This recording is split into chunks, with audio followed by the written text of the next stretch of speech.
Good morning students. आज हम आपकी क्लास में लेसन 5 अनोखी सूझ के बारे में पढ़ेंगे।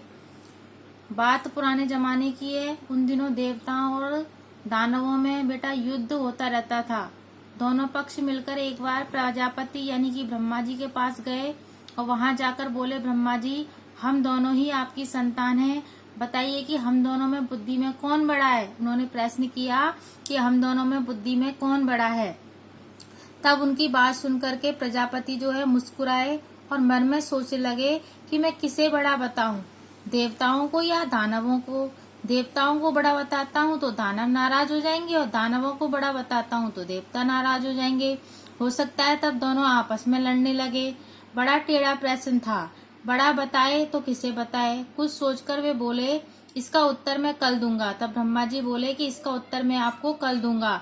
आप दोनों ही कल मेरे यहाँ भोजन पर आमंत्रित हो। उन्होंने उन दानवों और देवताओं को भोजन पर बुलाया। भोजन के बाद ही बताऊंगा कि कौन बुद्धि में श्रेष्ठ है।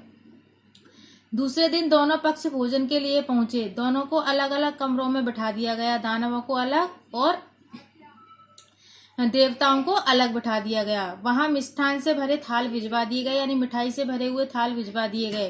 प्रजापति दानवों के कमरे में गए। प्रजापति जो थे दानवों के कमरे में गए। उन्होंने कहा कि आप लोग भोजन करें, पर भोजन के लिए एक शर्त है। उन्होंने ये शर्त रखी कि भोजन जो है कौनी बिना मोड़े हुए करना है। यही बात उन्होंने देवताओं से भी की। प्रजापति की बात सुन दोनों परेशान हुए। वे एक दूसरे का मुंह ताकने लगे कि भोजन कैसे किया जाए बिना कोनी मोड़े। समस्या थी कि तो खाएं कैसे। कोनी नहीं मुड़नी चाहिए, भोजन भी नहीं बचना चाहिए, प्रजापति की आज्ञा का भी पालन होना चाहिए। देवताओं ने एक उपाय सोचा। कमरे के किवाड़ बंद कर दिए और आमने सामने बैठ गए। लड्डू उठा उठाकर एक दूसरे के मुंह में देने लगे। कुछ देर में थाल साफ हो गए और सारे लड्डू समाप्त हो गए।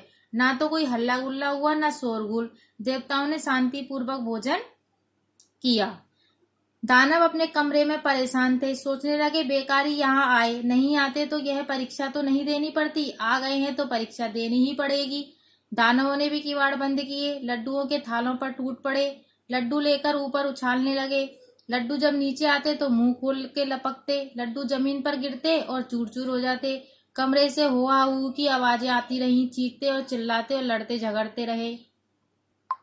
सारी स्थिति स्पष्ट थी। प्रजापति ने कहा, देवता ही श्रेष्ठ है।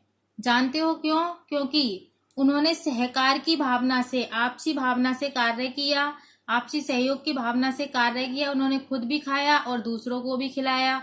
जियो और जीने दो, यही थी उनकी यह विशेषता।